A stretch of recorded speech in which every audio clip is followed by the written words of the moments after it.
Hello and welcome to this webinar on embedded technologies, the future of business intelligence. I am Zahra Kaparia, the moderator for today's webinar.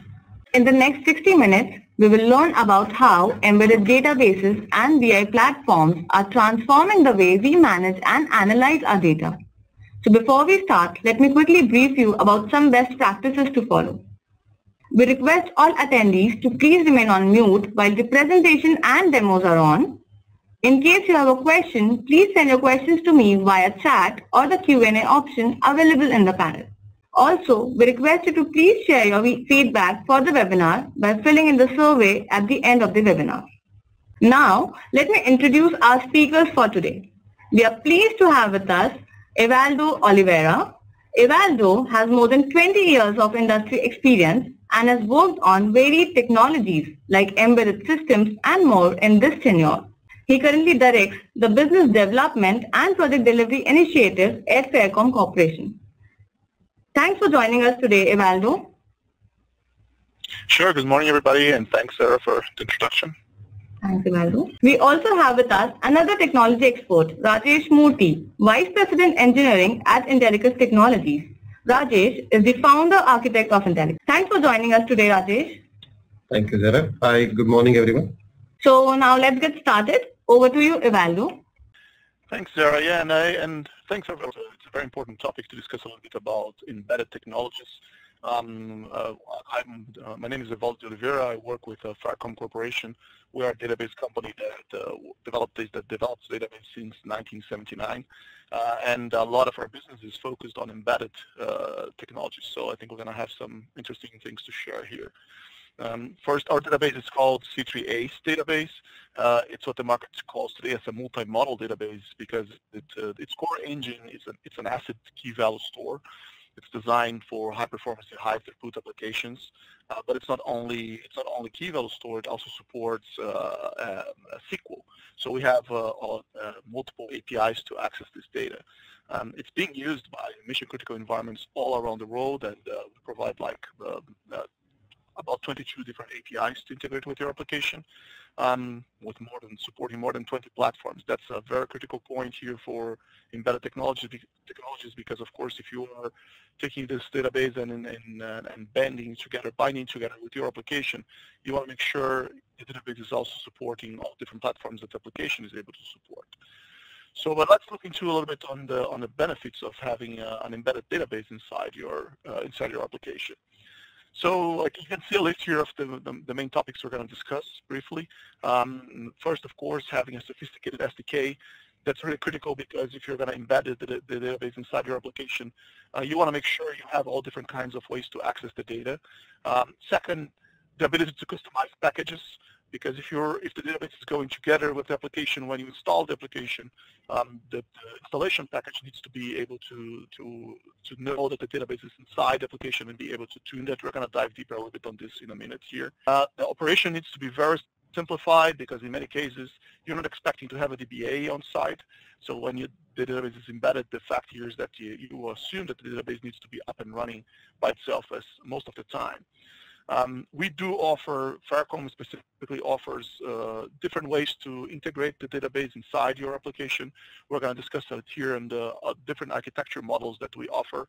Some of them are really critical if you are looking towards a high throughput scenario. I do think that data privacy and protection is tremendously improved when you consider having an embedded database rather than a typical client-server scenario. I'm going to explain in a minute why. And I guess last but not least, having a very flexible business model is critical because different applications have different licensing models, and if you're going to choose a database to be embedded inside your application for that, make sure you choose one that works towards your business model. But let's dive deeper here and look into each one of those here in a little bit more details. So the very first one, a sophisticated SDK. As I mentioned, the applications, when you develop your application, you're focused on the solution that you want to build. So in many cases, all you need is really acquire the data as fast as possible. And in some scenarios, this is really very enough. And when you look into traditional relational databases or relational-only databases, the only way you have to do this is using SQL. Using some kind of SQL interface like JDBC or DBC or even some kind of integration directly with the database. Well, with C3 Ace, because we deal with so many software vendors that are already very used to have an embedded database inside their application, we give you, of course, the SQL interfaces, but not only that, we give you multiple other ways to query the data. And the benefit of doing this is that the application can take advantage of native integration, like in many, like a good example, like in a high throughput scenario where you want to run, if you want to run a typical report or a BI, like you're going to see in the demo in the end here, this is usually better done if you're requiring that using SQL. But let's say during a batch operation during the night, you want to scan a table end to end from the first record to the last record. You have a faster ways to do this if you can go straight to the data and query the data directly without having to go through the additional layers that SQL gives you. That's where key value store is critical here with the example of our database. But key value store also to be able to use all the benefits of the key value store integration, you need to have a very sophisticated API so your application can take advantage of that.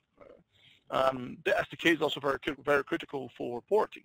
If your application is designed to run on multiple Linux distributions, or you're going to deploy only on Windows and different scenarios, or even like with IoT now, sometimes you're targeting some of the ARM architectures to deploy the database as well. In all those scenarios, the more you want to be native as much as possible, taking advantage of the operating system as much as possible. So the SDK is really critical here. I guess the highlight point here is really that you don't want only a SQL-only interface like a JDBC or a DBC. You want to also look into the ability to have direct integration or native integration with the database. So that's one of the benefits of using an embedded database inside your application. Now let's look a little bit into the packages. When we deal with a lot of our customers are actually software vendors that deploy for different markets, right? So they sell for dentists, they sell for lawyers, so the application is being deployed in scenarios where they want to make sure that the installation happens in a seamless way. So when you look into using an embedded database inside your application, we actually provide you ways to adjust your installer process in a way that you can deploy the database together with installation. So your customers don't have to worry about having to install the application and in separate having to download and install the database. Everything comes bundled, and not only that, it can be deployed, preset, and pre-tuned and pre-configured because we give you all the interfaces to integrate your installer together with your application and the database. So these are all characteristics that are very typical with us, and most of our customers take full advantage of that. We work with them in building a simple single installation process in a way that the database just goes together with the application in a single process. So then next, the operation. So when you think about kinds of customers you're deploying, in many cases these customers are not skilled in IT. So when you require them to install database and separate from your application and use it and manage it and separate, that's a typical DBA profile, right? A DBA person that would usually do this kind of operation, like, for example, how to do the backup, how to do the restore. DBAs are expensive, and of course, in many cases, they are absolutely needed, no doubt. But in some scenarios, I'll give you an example, like, for example, if you're developing an ERP, one of our customers is an ERP company that sells solutions for dentist office. You don't want a dentist to have a DBA sitting in his office and managing his database. So the embedded database here, in this case here, needs to be able to operate seamlessly, transparently, just underneath the application and doing everything as automatic as possible. So back to the sophisticated SDK, the SDK needs to give you control on that, ways to manage that so people can actually see, call your functions, like, for example, time to do the backup, time to do a restore, or even if you have a situation like you run out of energy and you have a crash, you have to, when everything comes back, the database needs to be able to run automatic recovery and make sure everything is okay with the data again. All these are operations that you don't want some of those customers to have to deal with, so in an embedded scenario. And they're beneficial for the customer because it's embedded. Then we do offer, because we have so many years in dealing with embedded database technologies, we do offer multiple models of integration. You can see here, usually when you think about an application and a database, you think about a typical client-server scenario where the application talks to the database as a client and so on. These are typically network calls that happen. We do offer that, of course, but we do offer also in employing your database as a DLL, or a dynamic load library. We're calling DLL here for Windows, but this is available for all different platforms. Essentially, we give you the ability to integrate our database inside your application, so it's loaded dynamically when the application is being loaded. Everything runs inside a single process, and this brings a lot of benefits for the application, mainly performance, because if you think about a typical client server, communication goes through network in those cases, and network introduces latency. So when everything is running in a single box in a single machine, you can do this communication through memory, actually. So everything looks like a client server internally, but the communication happens through shared memory layers. This is really, really critical for high throughput scenarios where you don't want the network latency interfering with any kind of additional latency milliseconds. So this is a very interesting scenario where when you think about using an embedded database, you can take advantage of, not very typical in a pure client server situation. Data privacy and protection it's dramatically improved when you think about using an embedded database, because what happens here is that you can bundle everything as a single set of data in a very hidden way from the customer. So it's an extra layer where of course, everything needs to be encrypted and protected through typical encryption, AES encryption and so on. Advanced encryption is absolutely needed here. But what we offer here, because the application is embedded with the database together with the database, we offer additional protection, like, for example, handshakes. What does that mean? It means that if someone externally tries to install an external database and tries to read the data through the database, like building a mock-up application and calling the APIs from the database trying to access the data, the database will block that, because it will recognize that this is an uncertified application to talk to that server, and it's not going to allow you to query the data through the database. This is usually a point of attack from some applications where they identify what is the database that's being used to store the data and persist the data, and because of course a lot of these APIs are public and it's public knowledge and public information, they try to trick the application, making it think actually there's an external database, but it's actually internal, and query the data. Well, handshakes protect you against that, for example. An extra layer here is the fact that you combine multi-model with your application. That means that your data is not necessarily being only queried by SQL interfaces. So the format of the files are protected here because it's a key value store engine, and when a lot of the application is dealing with the data using key value store, you have to know exactly what's the schema of the data to do that.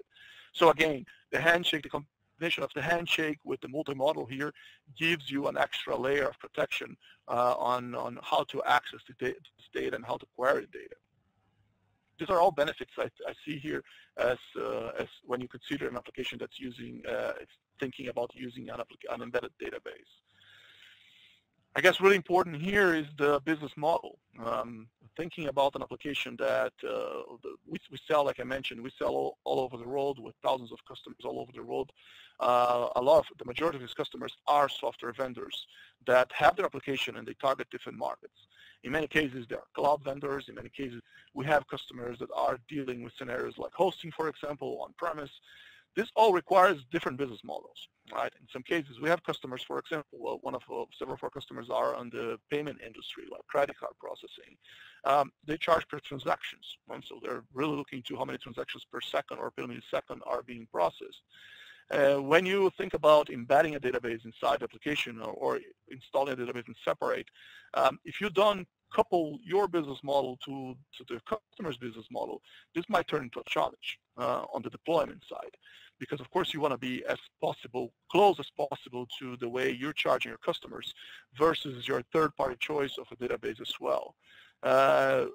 We are very used to deal with OEM scenarios, and by OEM here I mean we're flexible. in terms of the licensing. So if the customer comes to us and says, hey, I'm charging here as a service, we have models that couple to that. If the customer tells us it's completely on-premise, but I'm charging on a transaction model, we're open to discuss that, and we have ways to allow him to deploy the database using a scenario like that, for example. So whenever you choose a database as an embedded database, you have to make sure you are dealing with a vendor that is giving you the flexibility on the licensing approach as well. Okay. So speaking a little bit about us, like I mentioned, we are a database company since 1979. Our focus is mainly embedded, so we have a lot of experience with applications that deploy our technology in an OEM scenario. You can see here, like we have several of our customers are part of the Fortune 100 customers, dealing with solutions like all from the high-end scenario, like software vendors dealing like payment and risk analysis, for example, all the way down to ERPs deploying to some very niche scenarios. I'm going to mention some of the customers in a minute here, but briefly, we cover all the world, right? So we have customers all around the world with global operations, and some of this, a lot of these customers are mission-critical environments with a 7x24 scenario. So if I give you let me give you some examples of applications that are using us as embedded. Here are some of the brands, just a few of the companies that use us as technology, like right in the middle, TOTUS. TOTUS is a company, it's an ERP, the largest ERP from Latin America. They have a deployment, so they sell cross-market, they sell to manufacturing, they sell to different industries all over the place, like pharmacies. So in those cases, they want to make sure they have a database inside their application that is deployable in different industries where they have to worry about tuning and different scenarios, like where the customer has to have the knowledge for the database. TOTUS uses us as an internal dictionary, which is a typical scenario where a database is absolutely needed as an embedded application. Right below TOTUS, you can see Spillman. Spillman is a company here from US, and they have solutions like they manage 911 applications, like the emergency calls applications. Leader in the market today, they are a company, they belong to the Motorola Solutions company. That's a very good example of where an embedded database makes a big difference. They sell to sheriff offices, for example. You don't want a sheriff office to have a DBA. Some of the largest offices might have, but usually small counties and different cities, this needs to be as transparent as possible. So Spillman really loves dealing with all the benefits that we provide to them as a database that just goes packed with their solution, and they can just deploy, pre-configure, pre-tune, and they don't have to worry. Their customers don't have to worry about managing this database in separate. Right to the right to Spillman, we have Commvault. Commvault, it's a backup company, so they have a product called Simpana. We are a database, an embedded database inside Simpana.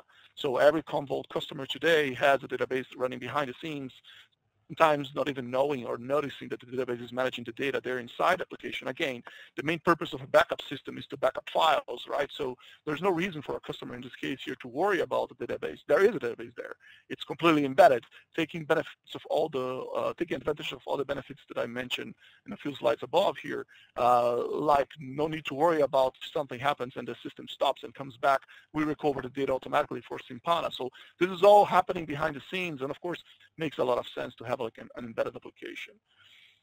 Last but not least, I would like to highlight Xerox. This is actually Fuji Xerox in Japan. And sometimes we think about embedded technologies and you immediately think about devices. We're talking here in this case here about the scanners that Fuji and Xerox developed together. We are a database inside those scanners, and it's a very typical example of an embedded scenario where the database needs to be up and running by itself, needs to be very autonomous, and of course there's no way to have a DBA managing that, right? So this is a typical scenario, and I guess with the whole IoT wave that's coming here strong, it's making more and more sense that you can start to think about embedded technologies in that way. So with that, I think this is kind of the highlights I would like to do to talk about the embedded database. I hand over to Rajesh. Rajesh, please go ahead with the Intellicus part. Thank you for the insight, Ivaldo. Thank you very much. Okay, so guys, next 15 minutes or so, I'll take you through some embedded BI presentation, and then next to that I will do some live demo of the same thing. So Evaldo very well talked about embedded databases and their benefits and so on. I'll give a brief introduction about Intellicus in a couple slides, and then I'll talk about how an embedded database being integrated with a BI system would be beneficial for organizations. So if you look at Intellicus, it comes with a complete spectrum of BI. From left to right, if you look at that, it can connect to any data source. Maybe it's transactional or it's data warehouses. Essentially, Intellicus is popular for providing self-service reports. And also it provides integration with machine learning based data science engines. And then the data, it's so seamlessly integrated, so it can be rendered back reports. And then it provides all the enterprise features around the reporting systems, which does not require a lot of coding to be done by an ERP like a system. Now the logical architecture looks like this. The lowermost layer is for the system administrator or the vendor who is embedding Intellicus inside their application. It takes all the connection information, all the setups and so on. Just like Evaldo mentioned, the installation, setup, configuration, administration could be managed well within a single installer. It doesn't have to be a separately installed manager and so on. So Intellicus provides the same thing. So the connections, configurations, everything can be bundled into an installer and can be given to the customers. Now the middle layer is again for the vendors who can design a semantic layer over their underlying complex database. So any set of schema or a combination of files can be actually exposed as very simple layer for the business users. This topmost layer is for the business users, in which you can see self-serve ad hoc reporting, high-speed analysis and predictions, etc. So these are the only things that are accessible and available for the business users or the ERP users, which they will find it very easy. They would see only those systems. They don't have to write SQL statements. They don't have to write any code, but they can do a full-fledged BI from an application. Now, out of the full spectrum of the BI aspects that Intellicus provides, I would like to take up one feature, one example feature, exemplify as to how providing an embedded BI would be beneficial to get the most sophisticated of features for every application. So if you look at the machine learning based predictive analytics, so this is one of the very sophisticated features in BI. So the basic process of this is it goes through a two-pass process. One is the machine learning process, where the historic data is passed into the learning algorithm. Now the learning algorithm creates a model on that data. So there could be one item which has to be measured, which is measurable, and then there are several factors or several fields in that data that could be those could be the factors. Now, which factor is causing an effect on on this measurable field? So that sometimes it's human knowledge can be used to guess and gauge that, but machine learning is one of the best ways to actually figure out some things which are hidden, which are not visible, can be actually figured out using this process. Now the second pass is this model is actually applied over the futuristic data.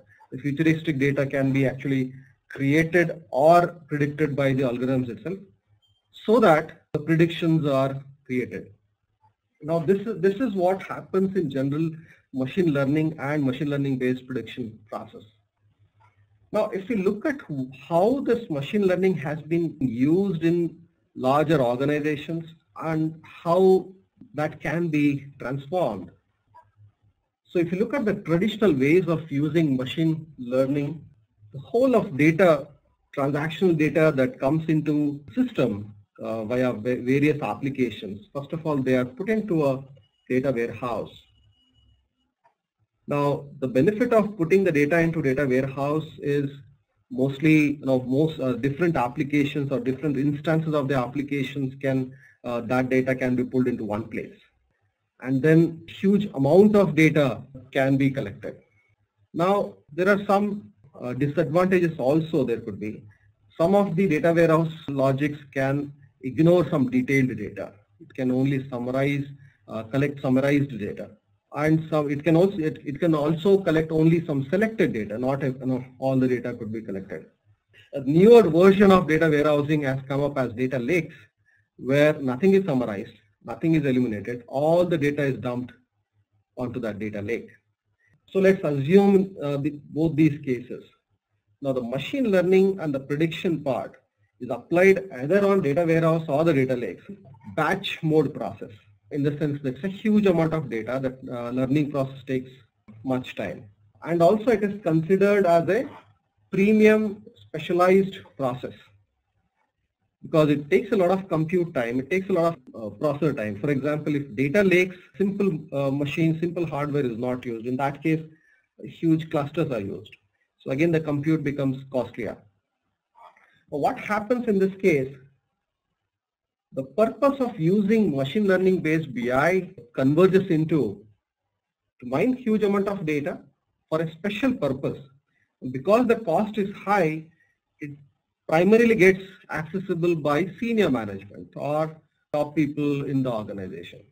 Now, of course, they use it for making long-term decisions for the organization. You might have heard about the CEOs or the board directors. They are working in the fourth quarter from now or the sixth quarter from now for their organizations, which is good. And they would definitely need data analysis and prediction models, which are good for based on historic data, long-term historic data, and also which is good for futuristic purposes. These algorithms, this process, are they useful for day-to-day operations this quarter, this week, today, tomorrow? So that's not necessarily true. Now what we propose is to change that. So if you look at the benefits of doing a data science based or the machine learning based predictions, so these are general benefits that organizations reap. There are many more. I've listed a few. For example, a mega mall can create a strategy for selection of vendors, selection of brands, or selection of portfolio for their sales. A pharmaceutical manufacturer can actually decide on the batch of his manufacturing based on his limited production line, and also the study could be made on the huge amount of data, various locations, long term, and the consumption data that he can collect. Information security teams can see patterns from different locations, different sources to predict possible attempts to breach. And manufacturing units can look at what strategy they can adopt for warranty management for their machinery and so on. So these are all good long-term decision-making process, and these require a lot of machine learning-based predictions too. Now, if you look at the other side, so the modern purpose is putting all the data in a data warehouse or a data lake and then providing and then learning from that. The other aspect is once you have transactional data, immediately you can use machine learning process on your day-to-day data also. Now, this scientific way of taking decisions, why should it be available only for the top management? Why should it not be available for the on-the-ground staff or day-to-day decision makers for the organization? It can still be available, it can still be accessible, and it can still be affordable. Now the transactional data can actually go through machine learning and then can do a short-term predictions. It can predict for tomorrow, it can predict for next week, and so on. So it can mine large or small amount of data. It can be part of any inline process. So for example, if an inventory manager of a store takes out an inventory report or the consumption report for a day, today or this week and so on, he can actually predict some consumption for the rest of the week, and then he plans the fulfilling of the store inventory. So it need not be a once in a quarter kind of a process. It can be a daily process. So in this manner, in an organization, every user can have access to a data science process, and every day-to-day process, every report becomes intelligent, and it provides, although the people, the human interference can be there, tweaking of data, tweaking of factors can be there. So those kind of flexibility will have to be there. So given that, so every person in an organization can make more data-driven decisions. So these are some of the benefits that are listed by this approach. The marketing teams, of course, can do better targeting of ads. The banking system and cash management managers can predict the demands in their local dispensing machines. Even a pharmaceutical store owner, he can manage his inventory based on his local consumption pattern. And preventive maintenance of machinery planned by production floor manager or the plant manager. Now, C3, FairCom and Intellicus are partnering in providing embedded analytics on embedded database. So if we look at C3 and Intellicus, so C3 being used in an embedded manner in any application with all single sign-on and with secured access. So Intellicus can basically access the data in that embedded database. From the BI visualization perspective, so Intellicus also provides SDKs and APIs for embedding the complete BI system, like end user drag drop screens or end user visualization screens, or the complete experience of BI. So that can be embedded inside an app. Combined together, these two provide a complete secure database and a secured and sophisticated BI experience to their users. What we get when in Intellicus is Intellicus provides a named connector for connecting to C3's database. I will show all of this in a live demo soon after this. Then Intellicus provides a semantic layer which is flow-based. So in that flow-based, we can actually design a process for two past process that I was talking about. One set of data being used for learning and the second data predicting. So that process, the final output will be available from the data science engine. What happens is Intellicus has beautifully merges these two things. For example, it appends all the predictable data into the same data set. For the end user, it becomes seamless appended report where he can see the past behavior or the past data, and immediately next to that he can see the predicted data, something like this. I'll jump to a live demo. Give me 5 seconds to just share my browser. You could be seeing my browser right now. So I'm logging in as from an independent standalone portal, but in an embedded case. So what happens is this application is single sign-on, no separate signing on is required. It will be a seamless experience of going into this BI process. I've logged in as an administrator, so I can see the home page as well with administrative options. So I'll quickly go through this Explorer menu. Or before that, let me show you the configuration screen that we saw. So if I click on this configuration, so in the set of databases, what we see here is, so Intellicus can connect to multiple databases. One of them is C3 database. So what we see is among all the providers, we have this as a provider supporting the latest versions. And the rest of the credentials are provided by the administrator or the vendor and then shipped to the customer in an effective manner. If we go to the Explorer, so what Intellicus provides is that semantic layer that I was talking about.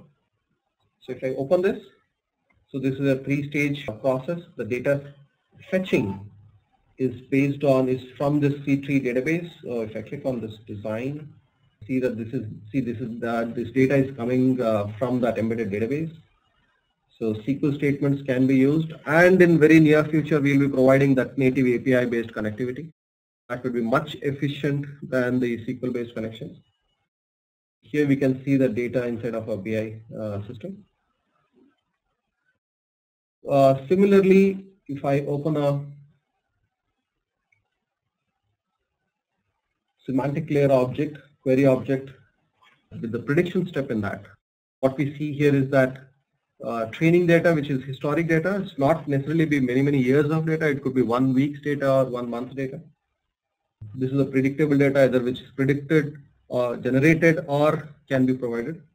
Now, if you look at this step, so here is what Intellicus provides. It generates a set of script, which is basically it has created a random forest algorithm with certain fields taken as factors or independent variables for this predicting the possible price. We are taking a sample data of supply chain where the data depicts purchasing of items from multiple vendors, and many costs are added to that, including taxation and so on, and then it's forwarded, goods are forwarded, so on. Here what we are trying to do is to predict the price of those items based on various factors. It could be the amount that I order, the lead time I demand, or the taxation that's applicable in that location, and so on. That's what we are figuring out, what could be causing changes in the price and how do the prices may fluctuate and so on. Again, this stage is also hidden from the end user. So end user or the business user need not worry about defining all these stuff. What end user will see is just this interface of running a report. He runs a report. Right now I am going to that report and running it, but in an embedded manner it can actually come launched within the application screen of the host application. By for example, an inventory management application could be actually having a special button to show this screen up. Now it's doing two-step process. One, it is learning from the previous data, and in the second step it predicted the future data. They are depicted in two different colors, and they are all both the data are seamlessly appended. What we see here is the past, and this is futuristic. If I look at this each data point, for example, what we see here is predicting the sales price, and we had those 4 or 6 different factors or parameters which could be causing this price to fluctuate. So all those values are also visually available here. And then if we look at the predicted data, first these factors are also predicted based on their individual performance in the previous time, and then the available based on those factors the prediction is done. So this is the difference between simple forecasting versus machine learning based prediction. In a simple forecasting, only the price value is considered for predicting the future value of price value. But here in machine learning algorithms, you can have n number of factors, tens of factors, which you can use to figure out what can cause or what is actually causing the price to fluctuate. So that's the difference. And also, if these are predicted by the algorithm itself, now as an end user I should be able to go and make some tweaking, which I can do in the form of what if. So that's what it need not go and set different values and so on. For example, what happens if my taxation values are increased by 10%? So those kind of things one can see. Now some of the predicted values will be different, whereas the historic value remains same. These will be now different values based on those tweakings that the end user can do. Now also end user can do very simple visualization level changes. For example, if you look at this data is grouped into different quarters of an year. Now what I can achieve is, okay, I can change that to month-wise. So now this process, or even day-wise, and I want to filter data for last couple of weeks, and now I can do a date-wise and so on. So for this, the end user need not have to go to the IT team or to the vendor to make some changes in his report. And also it makes visual changes if he likes. For example, I know I like a better color like this.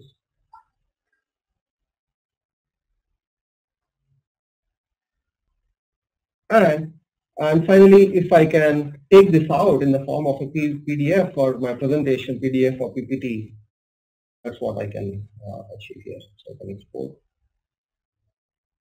have various options, PDF, let me get it, landscape manner, maybe. So export.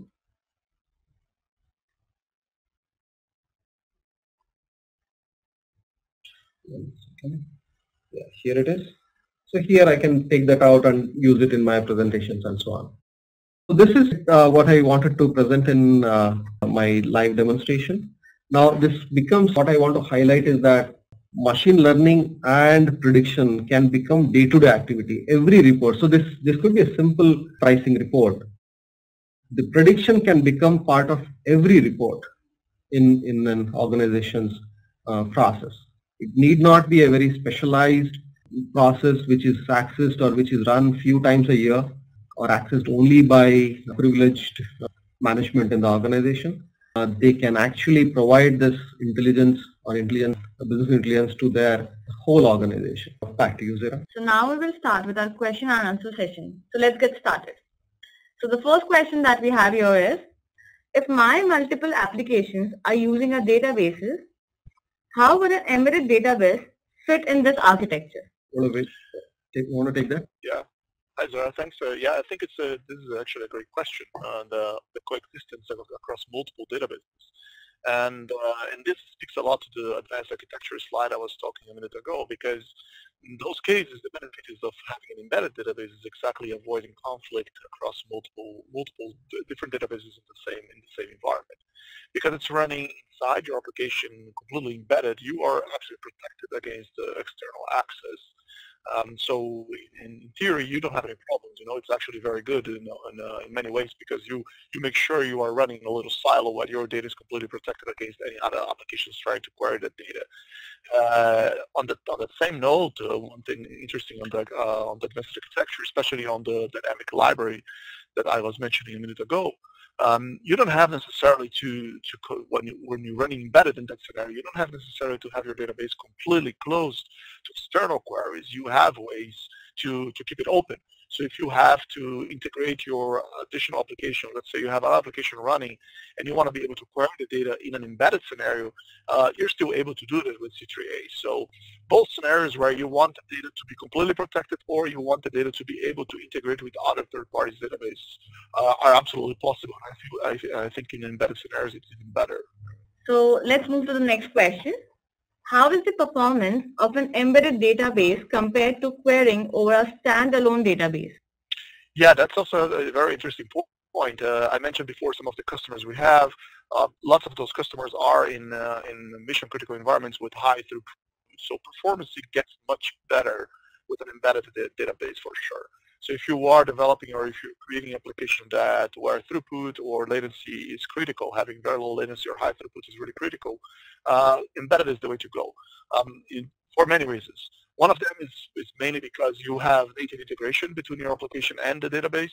So I was talking a minute ago about SQL or relational-only databases. Multi-model databases provide you different ways to talk to the data. In our case, the key value store gives you a high-speed way to query the data directly without having to go through the multiple layers of SQL. Because it's embedded, you have this natively talking to your application. So that's point number one. Point number two speaks again to the advanced architectures I was talking a minute ago. If you're able to have your database running together with your application, you don't have all the network latency injecting any kind of delays between querying the data or trying to retrieve the data or even on the updates on the transactions. So for mission critical environments where you need to have high throughput, embedded is definitely a good way to go because it's going to give you the maximum performance you can achieve. All right. So the next question that we have here is, how does Intellicus process data from embedded database? Is it real time or in batches? Okay, Intellicus does two types of data processing. One is it provides ad hoc reporting where the data is fetched at the time of demanding a report, which you can say real time. So this is a pull model. And inside of this, there is another thing called as if the embedded database is a queue-based database, and I can push the data into Intellicus also. That's also there. And from the batch process perspective, we have something called as OLAP system.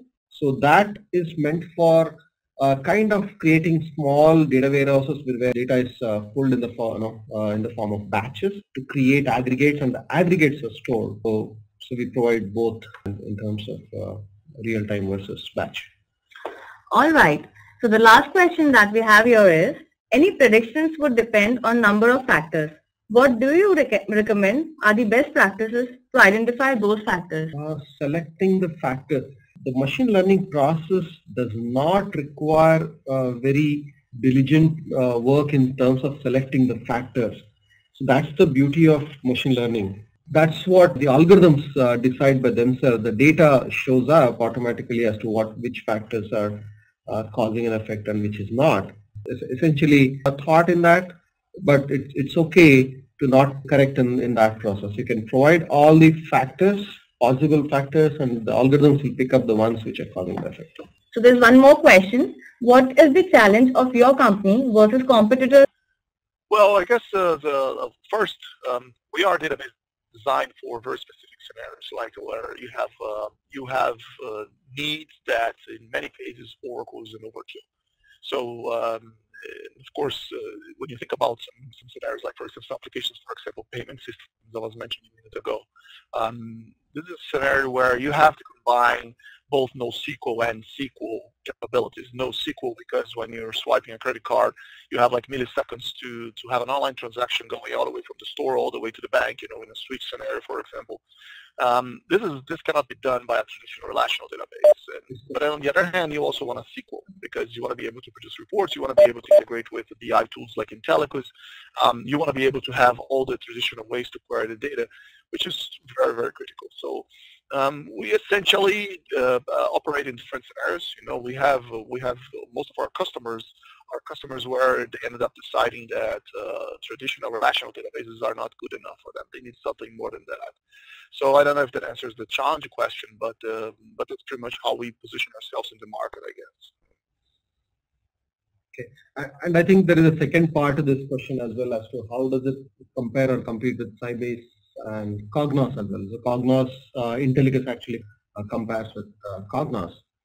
Cognos has not yet become an embeddable BI, but from the point of BI, there are very limited products that are available which are fully embeddable, both from the security, single sign integration, and access by native APIs and so on. So Intellicus is one of those very few companies which provide that, and also the native and also the standard open connectivity using ODBC, JDBC, and so on. So we being vendor neutral, what we do is we create efficient SQL statements or the calls for the underlying database, whichever is there. For example, if end user drags and drops few fields for doing grouping, sorting, matrice, creating any visualization that he wants. So we generate most optimized queries for the respective underlying database. The Oracle has also got BI, Cognos, so they are tuned for their respective databases. Oracle BI works very well with Oracle database.